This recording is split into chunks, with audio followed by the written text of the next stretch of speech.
সামনাসামনি গুলি করে আবু সাঈদকে যেভাবে হত্যা করেছে, আজকে আবু সাঈদ বাংলাদেশের সমস্ত তরুণের, বাংলাদেশের সমস্ত মুক্তিপ্রাণ মানুষের তার কণ্ঠস্বর, তার প্রতীক পরিণত হয়েছে। আবু সাঈদের শাহাদাত বাংলাদেশের জনগণের মুক্তির সংগ্রামকে বহুদিন আলোড়িত করে যাবে। আপনারা ভেবেছিলেন ঠেকিয়ে দেবেন, পারেন নাই। শিক্ষার্থীরা যে আন্দোলন করছে, সেই আন্দোলনের উপরে সরকারের পুলিশ বাহিনী এবং তাদের লেলিয়ে দেওয়া গুন্ডা বাহিনী নির্বিচার যে হামলা করে চলেছে, তাতে 6 জন ইতিমধ্যে নিহত হয়েছে। গতকাল রাত থেকে আজকে পর্যন্ত কি অবস্থা খবর পাওয়া মুশকিল। সমস্ত সংবাদ মাধ্যম তার উপর নিয়ন্ত্রণ চলছে। আমরা দেখছি সোশ্যাল মিডিয়া পুরোপুরি এখানে সমস্ত ইন্টারনেট সুবিধা বন্ধ করে দেওয়া হয়েছে। মোবাইল কোম্পানিগুলো সমস্ত ইন্টারনেট সুবিধা বন্ধ করে দিয়েছে সরকারের নির্দেশে। ছাত্ররা ন্যায়সঙ্গত আন্দোলন করছে। সেই আন্দোলনের প্রতি অভিভাবক হিসাবে, এই দেশের নাগরিক হিসাবে আমাদের ছেলে মেয়েরা যখন বিপদে আছে, আমরা তাদের পাশে আছি। আমরা তাদের আন্দোলনের প্রতি সমর্থন জানাই, সংহতি জানাই।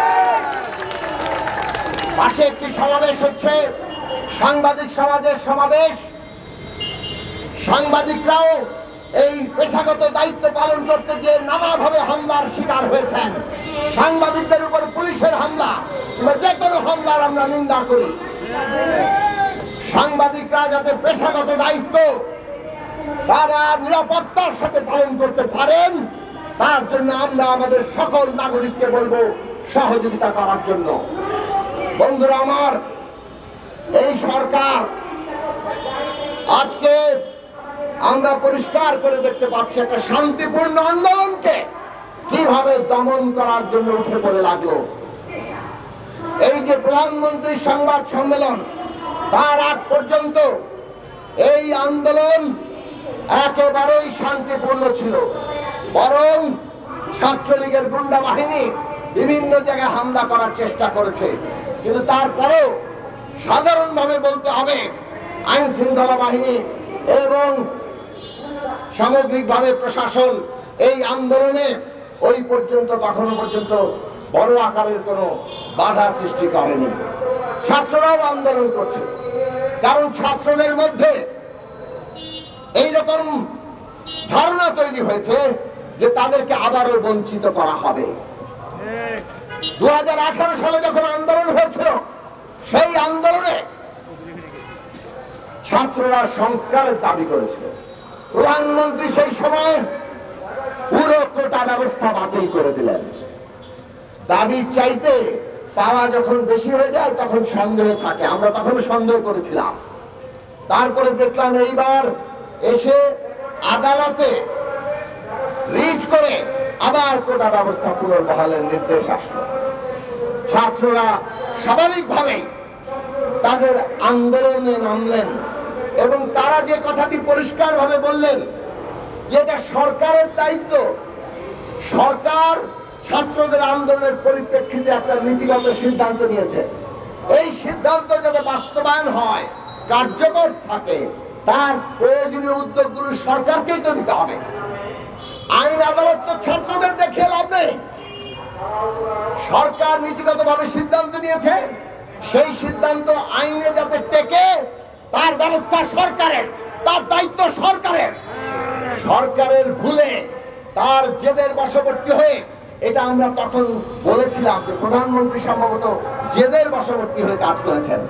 গত সংবাদ সম্মেলনে প্রধানমন্ত্রী নিজে বলেছেন তিনি বিরক্ত হয়ে কোটা ব্যবস্থা বাতিল করে দিয়েছেন। তাহলে সমস্যাটা তৈরি করলো কে? ছাত্ররা নাকি সরকার? সরকার সমস্যা তৈরি করেছে। তারা ছাত্রদের যে আন্দোলনের পরিপ্রেক্ষিতে তাদের যে দাবি, যেটা সরকার মেনে নিয়েছিল, ঘুরিয়ে পেঁচিয়ে দানাই বানাই করে সেটা আবার নানাভাবে তাদের উপর চাপিয়ে দেওয়ার একটা পায়তারা তারা দেখতে পেয়েছে। তারা আন্দোলন করছে, আন্দোলনে সরকারের কাছ থেকে সুস্পষ্ট জায়গা চাচ্ছে। কিন্তু আমরা দেখলাম প্রধানমন্ত্রী সংবাদ সম্মেলনে একজন সাংবাদিকের প্রশ্ন এবং তারপরে প্রধানমন্ত্রীর উত্তর। যখন আপনি মুক্তিযোদ্ধাদের প্রজন্মের সাথে নাতিপুতির সাথে তুলনা হিসেবে রাজাকারের নাতিপুতি আনেন, তাহলে মুক্তিযোদ্ধার বাইরে যারা আছে তারা সবাই রাজাকার। মুক্তিযোদ্ধারা আমাদের শ্রেষ্ঠ সন্তান। এখানে দুইজন বীর মুক্তিযোদ্ধা বক্তব্য রেখেছেন।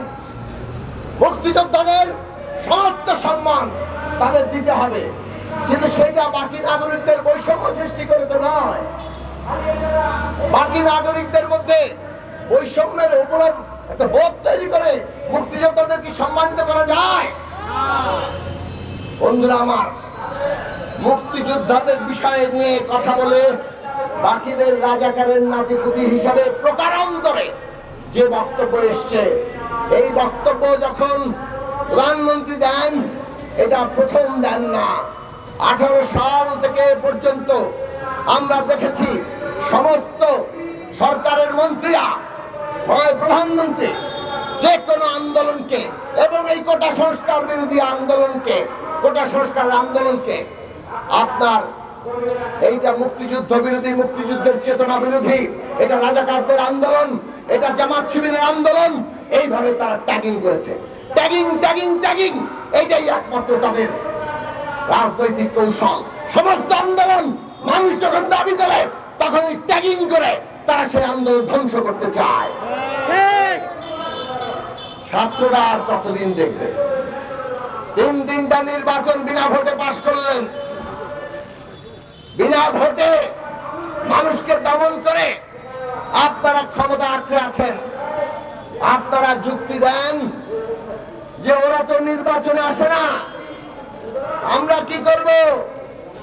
তারপরে যখন 18 সালে নির্বাচনে গেল, তখন বলে নির্বাচনে আসলেও ওরা তো আসলে নির্বাচনে দাঁড়াতে চায় না, খাড়াতে চায় না। আপনারা রাতের আধারে ভোট করেন আর বলেন বিরোধী দল ঠিক মতো খাড়ায় না বলে আমাদের লোকেরা অতি উৎসাহে রাতের ভোট ডাকাতি করে। আমরা দেখলাম ওরা বলে আন্দোলন করতে জানে না। যখন আন্দোলনের নামে তখন বলে ওরা সহিংসতা করে, ওরা আগুন লাগায়, নিজেরা আগুন লাগিয়ে সহিংসতা করে, স্যাবোটাজ করে, তারপর সমস্ত দায় বিরোধীদের উপর চাপিয়ে একের পর এক আন্দোলন ধ্বংস করেছেন। জনগণের আন্দোলন ধ্বংস করার এই কৌশল আর সমস্ত কিছুকে, বিরোধিতাকে, মানুষের দাবিকে শিবির আর জামাত বলে, মুক্তিযুদ্ধ বিরোধী বলে, রাজাকার বলে, সেইটাকে ট্যাগিং করার এই রাজনীতি কৌশল ছাত্ররা দেখেছে দেখেছে দেখেছে। তারা যখন দেখেছে রাত বিরোধী ছাত্র আন্দোলন, গোটা সংস্কার বিরোধী আন্দোলন এবং নিরাপদ সড়ক আন্দোলন, সবগুলো আন্দোলনে কিভাবে আপনারা ধ্বংস করেছেন। প্রধানমন্ত্রীর সংবাদ সম্মেলনের পরে ছাত্ররা তার এই মন্তব্যের বিরুদ্ধে তাদের স্লোগান দিয়েছে। তারা অপমানিত হয়েছে।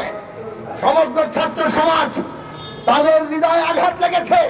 তারা যখন অধিকার চাইছে তখন তাদের রাজাকার বলা হচ্ছে। কাজেই ছাত্ররা স্লোগান দিয়েছে, তুমি কে, আমি কে, রাজাকার। রাজাকার কে বলেছে? কে বলেছে? স্বৈরাচার।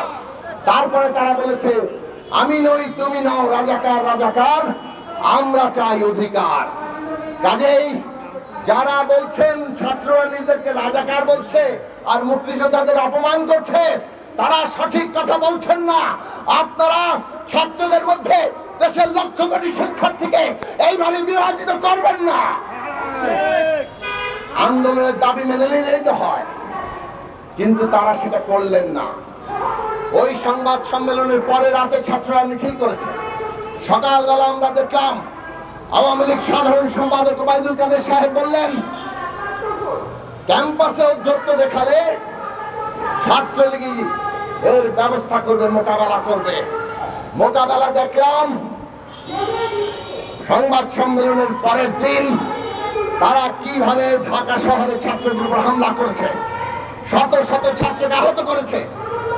ছাত্ররা তখন প্রথম স্লোগান দিয়েছে স্বৈরাচার। কেননা তারা এতদিন পর্যন্ত তাদের দাবি নিয়েছিল, সরকার ছাত্রলীগ হামলা করে আজকে তারা এই আন্দোলনকে তাদের মুখোমুখি দাঁড় করিয়ে দিয়েছে। ছাত্রদের বিরোধিতা আজকে আমরা দেখলাম, তাকেও তারা ক্ষান্ত হয়নি।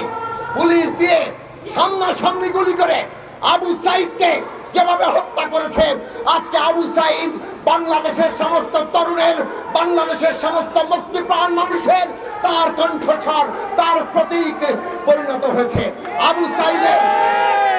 আবু সাঈদের শাহাদাত বাংলাদেশের জনগণের মুক্তির সংগ্রামকে বহুদিন আলোড়িত করে যাবে। আপনারা ভেবেছিলেন ঠেকিয়ে দেবেন, পারেন নাই। আমরা পরিষ্কার করে বলি, প্রধানমন্ত্রী গতকাল সংবাদ জাতির উদ্দেশ্যে ভাষণ দিয়েছেন, আমাদের সভাপতি সাইফুল হক সেই প্রসঙ্গে কথা বলবেন। আমি বক্তব্য শেষ করে আনি। আমরা পরিষ্কার বলি, সরকার আপনাদের দায়িত্ব হচ্ছে ছাত্রদের দাবি মেনে নেওয়া। অবিলম্বে ছাত্রদের দাবি কিভাবে মেনে নেবেন, আইন করে কোটা সংস্কার করবেন, তার পর্যাপ্ত উদ্যোগ গ্রহণ করুন। এই আন্দোলনে আমরা সংহতি জানাচ্ছি, এই আন্দোলনে আমরা নেতৃত্ব দিচ্ছি না, এই আন্দোলন ছাত্রদের আন্দোলন। কাজে আমরা পরিষ্কার করে বলি, আমরা শিক্ষার্থীবৃন্দদেরকে বলি, শান্তিপূর্ণ কায়দায় আপনারা আপনাদের মিছিল সংগ্রাম করুন। আপনাদের আন্দোলনকে বিভ্রান্ত করতে দেবেন না। আপনারা আন্দোলন করছেন শান্তিপূর্ণভাবে, ন্যায়ের পথে। ছাত্রদের আন্দোলনকে বিভ্রান্ত করতে দেবেন না। ছাত্ররা ন্যায়ের মতো আন্দোলন করুন। সাংবাদিক সমাজ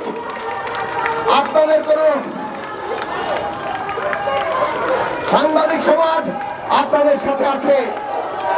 সরকার নানাভাবে কণ্ঠরোধের চেষ্টা করলেও সাংবাদিক সমাজ তার দায়িত্ব পালন করে যাচ্ছেন। বন্ধুরা, আমরা পরিষ্কার করে